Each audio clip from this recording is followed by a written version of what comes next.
बिस्मिल्लाहिर्रहमानिर्रहीम अस्सलामु अलैकुम वरहमतुल्लाहि वबरकातुहू। आज 13 नवंबर 2025 है और आज दिन है जुमेरात का। आज की ताज़ा तरीन बड़ी खबरों से इस व्लॉग का आगाज करेंगे। सबसे पहले हेडलाइंस आपके सामने रखेंगे। इसराइल ने तुर्की की सरहदों पर फौजें असलहा भेजना शुरू कर दिए हैं। तुर्की और इसराइल के दरमियान बड़ी जंग छिड़ चुकी है। मिस्र का जोरदार धमाका हुआ है। मिस्र, तुर्की, सऊदी अरब, कतर, ईरान सब मुत्तहिद हो चुके हैं। पहली बार अरब, तुर्क, कुर्द, फारसी, उर्दू बोलने वाले मुसलमान एक ही काज के लिए खड़े हुए हैं। क्या इराक में, शाम में, लबनान में, यमन में, लीबिया में, सूडान में, सऊदी अरब में इनकलाब बर्पा हो चुका है। यह हेडलाइंस है, इनकी तफसीलात और डिटेल्स आपके सामने रखेंगे। खबरों के आगाज से पहले आपसे गुजारिश है, इस चैनल को लास्ट में सब्सक्राइब करें ताकि आपको हमारी तमाम खबरें मिलें, जिससे आपका ताल्लुक हमारे साथ मजबूती से जुड़ जाएगा। नाज़रीन किराम, गजा के हवाले से और मशरिक़ वुस्ता के हवाले से इसराइल और तुर्की आमने सामने हैं। इस वक्त ड्रामाई तब्दीलियां मशरिक़ वुस्ता के अंदर रोनमा हो रही हैं। कल तक जो मुसलमान मुल्क आपस में लड़ा करते थे, इख्तिलाफात का शिकार थे, एक दूसरे पर सबकत लेने की दौड़ में शामिल थे, आज वो मुसलमान मुल्क एक ही मुश्तरका मकसद के लिए जमा हुए हैं। और ये बड़ी दिलचस्प सूरत हाल है। जो गजा की जंग थी, इसने आसपास के मुसलमान मुल्कों में वो इनकलाब बर्पा किया है कि अब मुसलमान मुल्कों की समझ में यह बात आई है कि जिससे हमने लड़ना है उसके खिलाफ हम कभी इकट्ठे ही नहीं हुए हैं। मेरे सामने आज की बड़ी खबर है। मिस्र के वजीर खारजा बदर अब्दुल-आती तुर्की के दौरे पर पहुंचे, जहां अंकरा में उनकी तुर्क सदर तैयब उर्दवान से मुलाकात हुई है। इस मुलाकात में उर्दगान ने मिस्र का गजा के हवाले से किरदार को सराहा है और मिस्र को हर तरह की सपोर्ट और मदद का यकीन दिलाया है। इससे पहले बदर अब्दुल-आती मिस्री वजीर खारजा ने तुर्क वजीर खारजा हाकान फैदान से भी मुलाकात की और उस मुलाकात में गजा में मुस्तकिल जंगबंदी और गजा में क़याम अमन और गजा की तकसीम को मुस्तरद करने और गजा से जबरी फ़लस्तीनियों की नकल मकानी वगैरह के तमाम मंसूबों पर तफसीली बात हुई और कहा कि कभी भी मिस्र बतौर पड़ोसी होने के गजा की तकसीम कबूल नहीं करेगा। नाज़रीन इकराम, मिस्र और तुर्की ये पिछले 12-13 सालों से आपस में एक दूसरे के मुखालिफ थे। मोहम्मद मुर्सी जो मिस्र में पहले मुंतखब सदर थे, उनकी हुकूमत के धड़न तख्ते के बाद जो सदर अब्दुल फत्ताह सीसी था, इसकी वजह से तुर्की ने मिस्र से ताल्लुकात मुनक़ते कर लिए थे। लेकिन 2 साल हुए हैं कि मिस्र और तुर्की में ताल्लुकात फिर से बहाल हुए हैं और ये मुश्तरका मकासद के लिए हुए हैं, क्योंकि मिस्र की बड़ी अहमियत है और मिस्र के बगैर तुर्की कुछ नहीं कर सकता है। तो तुर्की और मिस्र में बहुत से मामलात पर इत्तिफाक हुआ है। मसलन तुर्की से मिस्र जो है वो जंगी जहाज खरीद रहा है, ड्रोन तैयारे ले रहा है और अपनी फौज को मुश्तरका तौर पर ट्रेनिंग दिलवा रहा है। और तुर्की को मिस्र की इसलिए ज़रूरत है कि माजी में जो मिस्र था ये उस्मानी सल्तनत के मातहत हुआ करता था और इस वक्त मिस्र में तुर्की की मौजूदगी ये गजा और फ़लस्तीन के लिए बड़ी अहम है। उर्दगान ने तुर्की को इस काबिल बनाया है कि वो हर मुसलमान मुल्क में जाकर अपने पंजे गाड़ना उन्होंने शुरू कर दिए हैं। मैं आपके सामने एक तफसीली रिपोर्ट है वो भी आपके सामने रखने लगा हूं, जिससे आपको समझ में आएगा कि हो क्या रहा है। ये ज़रा आप मजमून देखें। इजराइल हायोम इसराइल का वो मीडिया नेटवर्क है जो नेतन्याहू का करीबी है और इसे अमरीकी अरबपति यहूदी चलाते हैं। इस मीडिया पर नशर होने वाली जो रिपोर्ट है वो कुछ यूँ है, जिसका खुलासा आप देखें कि सऊदी वली आहद MBS अगले हफ्ते ट्रंप से मुलाकात में तुर्की के हक में पलड़ा झुका सकते हैं। तुर्की गजा में फौजी मौजूदगी चाहता है, मगर इसराइल अब तक सख्त रुकावट बना हुआ है।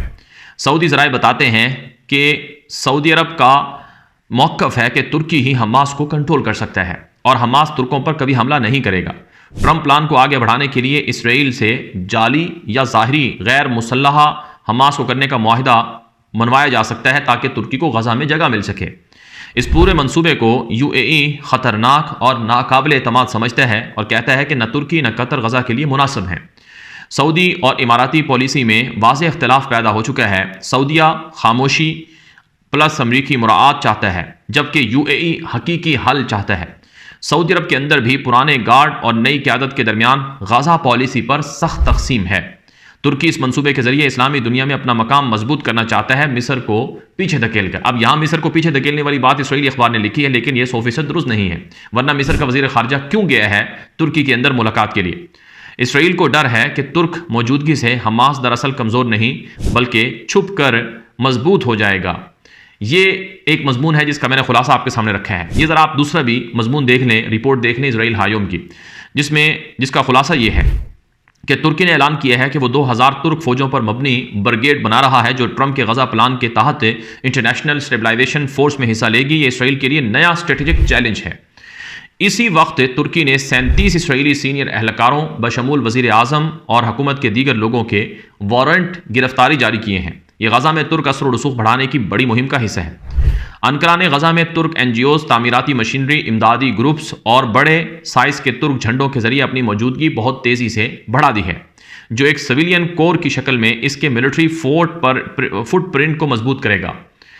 ट्रंप हुकूमत तुर्की और कतर को प्लान के मरकजी पार्टनर बनाकर चला रही है। उर्दवान दावा करता है कि हमास ने प्लान का पहला मरहला तुर्की की वजह से कबूल किया। अब वो इसके बदले गजा में मुस्तकिल और गहरी फौजी मौजूदगी चाहता है।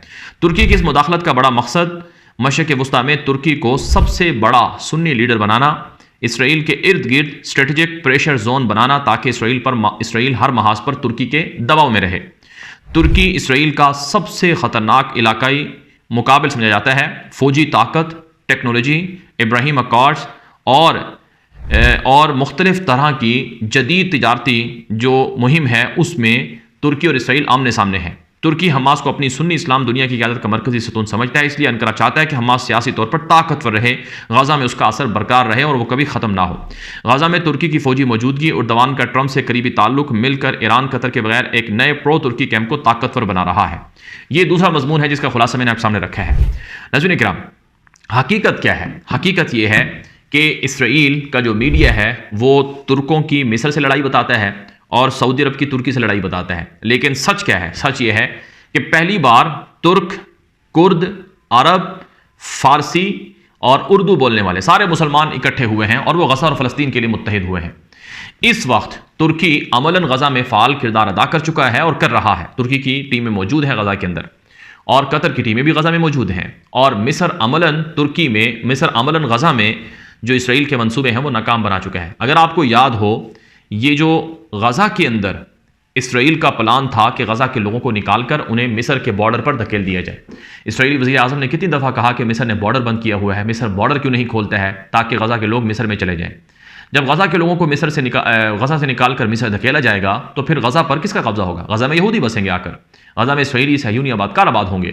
तो सऊदी अरब ने, मिस्र ने, तुर्की ने, कतर ने मिलकर और ईरान भी इनके साथ है, इन सब ने मिलकर जो मंसूबा था इसराइल का गजा के हवाले से वो रोका है। अगर आपको याद हो, ट्रंप ने कहा था कि उर्दन और मिस्र गजा के लोगों को कबूल करें, गजा रहने की जगह नहीं है। अब ट्रंप ये बात अपनी तरफ से खुद नहीं कर रहा था, बल्कि ट्रंप को फीड किया जा रहा था इसराइल की तरफ से कि आप ये बातें करें और अरबों पर प्रेशर बढ़ाएं। हुआ क्या है? हुआ ये है कि ट्रंप तुर्की के सामने, कतर के सामने, सऊदी अरब के सामने, मिस्र के सामने बेबस नजर आ रहा है और इसराइल के अंदर इस वक्त तुर्की को लेकर शदीद दबाव है, शदीद गुस्सा है।